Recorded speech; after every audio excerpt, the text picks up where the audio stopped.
दहशतवादाच्या मुद्द्यावर पंतप्रधान मोदी आणि डोनाल्ड ट्रम्प यांची फोनवर चर्चा झाली असं समजतंय। दोन्ही नेत्यांमध्ये फोनवर जवळपास 31 मिनिटांचं संभाषण झालंय। ऑपरेशन सिंदूर अजून संपलेलं नाही अशी भूमिका पंतप्रधान मोदींनी स्पष्ट केली। ऑपरेशन सिंदूर बाबतची माहिती मोदींनी ट्रम्प यांना दिलेली आहे असं सुद्धा समजतंय। पंतप्रधान मोदी आणि ट्रम्प यांच्यावर फोनमध्ये चर्चा झालेली आहे असं कळतंय। आणखी तपशील घेऊया, प्रतिनिधी शिवाजी काळे आपल्याशी जोडले गेलेत त्यांच्याकडून। शिवाजी, हे जे फोनवरचं संभाषण आहे ते ऑपरेशन सिंदूर अजूनही संपलेलं नाही अशी भूमिका विशेषतः मोदींनी स्पष्ट करण्याबाबतची माहिती देत आहे। काय नेमके आणखी तपशील आहेत? ही ऑपरेशन सिंदूर नंतर ही अत्यंत महत्त्वाची आहे आणि भारताने आपलं सार्वभौमत्व कायम ठेवण्याची भूमिका जागतिक पटलावरती स्पष्टपणे मांडलेली आणि स्पष्टपणे सांगितलेलं आहे की कोणतीही व्यापारी डील झालेली नाहीये, कोणत्याही प्रकारे अमेरिकेने या संदर्भामध्ये मध्यस्थता केलेली नाहीये। जेव्हा युद्धकाळ सुरू होता, संघर्ष विराम झालेला नव्हता, तेव्हा जी.डी. व्हॅन्स हे जे अमेरिकेचे उपराष्ट्रपती आहेत त्यांनी भारताचे पंतप्रधान नरेंद्र मोदी यांच्याशी बातचीत केली होती आणि त्यांनी सांगितलं होतं की पाकिस्तान भारतावरती मोठा हल्ला करणार आहे। यावरती भारताचे पंतप्रधान नरेंद्र मोदी यांनी सांगितलं होतं की त्यांनी जर गोळी मारली तर आम्ही गोळा मारू, अशा पद्धतीचं उदाहरण आपल्याला सांगण्यात आलं होतं। त्यानंतर आपण पाहिलं असेल की भारताने खूप मोठा रात्री हल्ला केला, पाकिस्तानचे महत्वाचे एअरबेस जे आहेत ते उद्ध्वस्त केले। दुसऱ्या दिवशी पाकिस्तानने भारताच्या सैन्यासमोर गुडघे टेकले होते अक्षरशः। यानंतर पाकिस्तानकडनं या सगळ्याच्या पार्श्वभूमीवरती थेट भारताच्या डीजीएमओशी चर्चा झाली। भारताच्या डीजीएमओशी चर्चा झाल्यानंतर युद्ध विराम झाला। भारताने एक्झिस्टंट चॅनल पाकिस्तान आणि भारत यांच्यामध्ये हा संवाद होता। अमेरिकेला या संदर्भामध्ये चिंता होती ही बाब स्पष्ट आहे। मात्र या सगळ्याच्या संदर्भामध्ये भारताने थेट पाकिस्तानने भारताकडे युद्ध थांबवण्याची, संघर्ष विराम करण्याची भाषा केली होती। त्यानंतर अशा पद्धतीने भूमिका घेण्यात आल्याचं सांगण्यात येतं। आता नुकतंच या सगळ्या संदर्भामध्ये जी चर्चा आहे ती झालेली आहे आणि यानंतर दोन्ही प्रमुख नेत्यांमध्ये विविध विषयावरती जे आहे ती चर्चा झाली। दोन्ही देशांनी डोनाल्ड ट्रम्प मी पंतप्रधान नरेंद्र मोदी यांना अमेरिकेमध्ये येण्याची आमंत्रण दिलं, कारण सध्या पंतप्रधान नरेंद्र मोदी हे G7 देशाच्या दौऱ्यावरती होते। त्यानंतर आज क्रोएशियाच्या दौऱ्यावर जात आहेत। तिकडनंच त्यांनी अमेरिकेत यावं असं आमंत्रण थेट डोनाल्ड ट्रम्प यांनी दिलं होतं। मात्र मोदी यांनी भविष्याच्या काळामध्ये आपण एकत्र येऊन सांगितलं आलं। मात्र या सगळ्यामध्ये एक महत्वाचा मुद्दा आहे, भारत आणि पाकिस्तान मध्ये जो संघर्ष झाला त्याच्यामध्ये अमेरिकेने मध्यस्थता केली नाही, त्याचबरोबर कोणतीही ट्रेड डील ठरलेली नाहीये असं देखील मोदी यांनी या सगळ्या याच्यामध्ये स्पष्टपणे अमेरिकेला सांगितलं। शिवाजी, धन्यवाद या सगळ्या सविस्तर तपशिलांसाठी। भारत के मुंहतोड़ जवाब के कारण पाकिस्तान को भारत से सैन्य कार्रवाई रोकने का आग्रह करना पड़ा। प्रधानमंत्री मोदी ने राष्ट्रपति ट्रंप को स्पष्ट रूप से कहा कि इस पूरे घटनाक्रम के दौरान कभी भी किसी भी स्तर पर भारत अमेरिका ट्रेड डील या अमेरिका द्वारा भारत और पाकिस्तान के बीच मध्यस्थता जैसे विषयों पर बात नहीं हुई थी। सैन्य कार्रवाई रोकने की बात सीधे भारत और पाकिस्तान के बीच दोनों सेनाओं की एग्जिस्टिंग चैनल्स के माध्यम से हुई थी और पाकिस्तान के ही आग्रह पर हुई थी। प्रधानमंत्री मोदी ने जोर देकर कहा कि भारत ने न तो कभी मध्यस्थता स्वीकार की थी, न करता है और न ही कभी करेगा। इस विषय पर भारत में पूर्ण रूप से राजनीतिक एकमत है। राष्ट्रपति ट्रंप ने प्रधानमंत्री द्वारा विस्तार में बताई गई बातों को समझा और आतंकवाद के खिलाफ भारत की लड़ाई के प्रति समर्थन व्यक्त किया।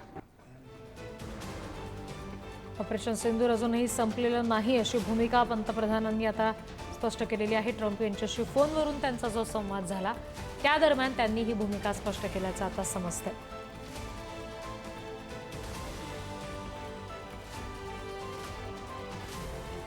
आंतरराष्ट्रीय घडामोडींचे अभ्यासक शैलेंद्र देवळाणकर सर सध्या आपल्याशी जोडले गेलेले आहेत, त्यांच्याशी आपण बोलणार आहोत। सर, आता आपण बघतोय की मोदी आणि ट्रम्प यांची फोनवर झालेली चर्चा आणि ऑपरेशन सिंदूर संदर्भात मोदींनी असं स्पष्टपणे आपली अजूनही भूमिका ठाम असण्यासंदर्भात वक्तव्य करणं, काय नेमका याचा उद्देश असू शकतो?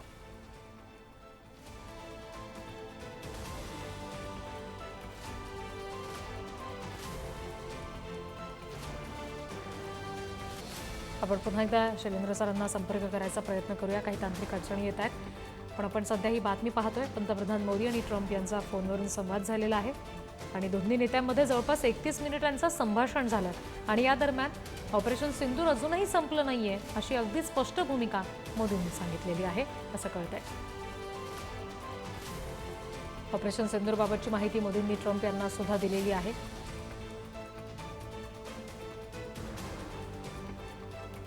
मात्र ऑपरेशन सिंदूर अजूनही संपलेलं नाही अशी भूमिका मोदींनी मांडलेली आहे.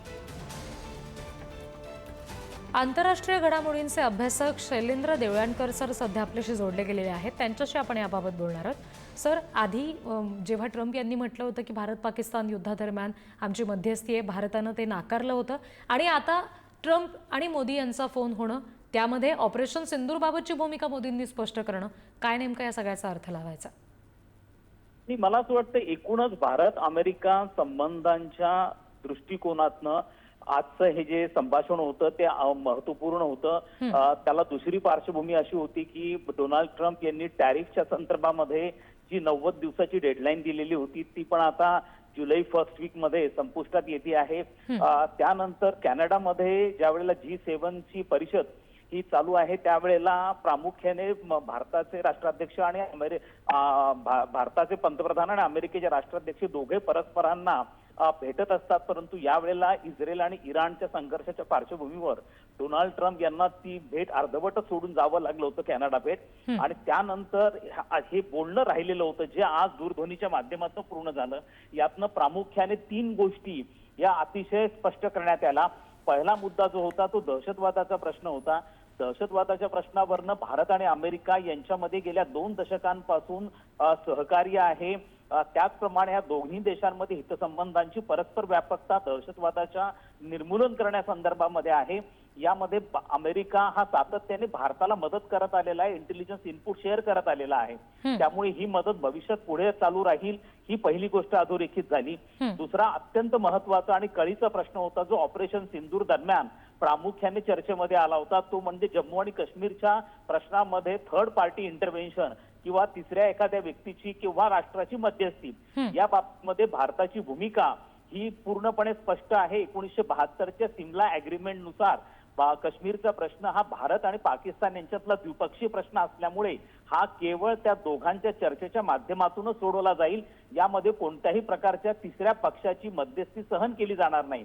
यापूर्वी भारताने ही बाब बिल क्लिंटन पासून तर बराक ओबामांपर्यंत सर्वच राष्ट्राध्यक्षांना अत्यंत स्पष्टपणे सांगितलेली होती. तीच बाब पुन्हा एकदा पंतप्रधान नरेंद्र मोदींनी अधोरेखित करत डोनाल्ड ट्रम्प यांना स्पष्ट केली आहे. त्यामुळे या बाबतीमध्ये भारताची भूमिका ही क्रिस्टल क्लिअर झाली आहे. तिसरा मुद्दा, पंतप्रधान मोदींनी डोनाल्ड ट्रम्प यांना भारत भेटीचं निमंत्रण दिलंय, जे त्यांनी ऍक्सेप्ट केलेलं आहे. त्यांची ही भेट एकूणच आशिया प्रशांत क्षेत्राच्या दृष्टिकोनातून अमेरिकेचं जे नवं धोरण आहे आणि त्यामध्ये भारताच्या वाढलेल्या भूमिकेचे जे स्थान आहे त्या दृष्टिकोनातून देखील ही भेट अत्यंत महत्वपूर्ण असणार आहे. तर मला असं वाटतं की दोन्ही देशांमधले घनिष्ठ होणारे संबंध पुन्हा एकदा अधोरेखित करण्याच्या दृष्टिकोनातून आजचं हे संभाषण महत्वपूर्ण आहे असं आपल्याला म्हणावं लागेल. जी शैलेंद्र सर, आता जसं आपण म्हणतोय की ऑपरेशन सिंदूरचा मुद्दा झाला, भारत पाकिस्तान हा सगळा मुद्दा झाला, पण एकंदरीत जागतिक पटलावर जर भारताच्या प्रतिमेचा विचार करायचा झाला तर आता अमेरिका आणि भारत यांचे जे संबंध जुळत चाललेत किंवा अमेरिका भारताच्या पाठीशी आहे असं आपण जे म्हणतोय, याचा नेमका काय परिणाम होऊ शकतो? बघा, एक गोष्ट काही बाबतीमध्ये आपल्याला लक्षात घेणं गरजेचं आहे की अमेरिकेमध्ये काही गोष्टींच्या विषयी धोरणांमध्ये सातत्य आहे. मग राष्ट्राध्यक्ष डेमोक्रॅटिक पक्षाचा असो किंवा रिपब्लिकन पक्षाचा असो, काही धोरणांचं संस्थीकरण म्हणजे इन्स्टिट्यूशनलायझेशन ऑफ पॉलिसीज हे झालेलं असल्यामुळे डोनाल्ड ट्रम्प जरी त्यांच्याकडनं काही वक्तव्य हे प्रायमा फॅसी भारताच्या विरोधात जाणारे दिसून येत असले तरी हा डोनाल्ड ट्रम्प यांच्या कार्य करण्याच्या पद्धतीचा एक भाग आहे. त्याच्यामुळे अमेरिकेचा भारताकडे पाहण्याचा दृष्टिकोन बदलला आहे असं आपल्याला म्हणता येत नाहीये. डोनाल्ड ट्रम्प हे प्रामुख्याने थोडासा बिझनेस माइंडेड किंवा इंडस्ट्री बॅकग्राऊंडचे असल्यामुळे निगोशिएशन्स म्हणा, बार्गेनिंग म्हणा, याच्यावरती ते विश्वास ठेवतात. काही प्रमाणात प्रेस टॅक्टिक्सचा देखील वापर करतात. परंतु अमेरिकेचा भारताकडे बघण्याचा जो दृष्टिकोन आहे हा सातत्याने मित्रत्वाचा आहे. चीनला काउंटरवेट म्हणून भारताला सपोर्ट करण्याचा आहे आणि एकूणच आशिया प्रशांत क्षेत्रामध्ये ज्याचं नाव खुद्द अमेरिकेने इंडो पॅसिफिक असं ठेवलेलं आहे, यामध्ये भारताच्या वाढलेल्या भूमिका हे अमेरिकेला पाहिजे असल्यामुळे मला असं वाटतं की या दोन्ही दृष्टिकोनातनं आपण भारत अमेरिका संबंधांकडे पाहायला हवं. जी सर, धन्यवाद. हे सविस्तर विश्लेषण आपण पुढारी न्यूजवर केलं. यासाठी आंतरराष्ट्रीय घडामोडींचे अभ्यासक शैलेंद्र देवळणकर सर आपल्याशी बोलत होते.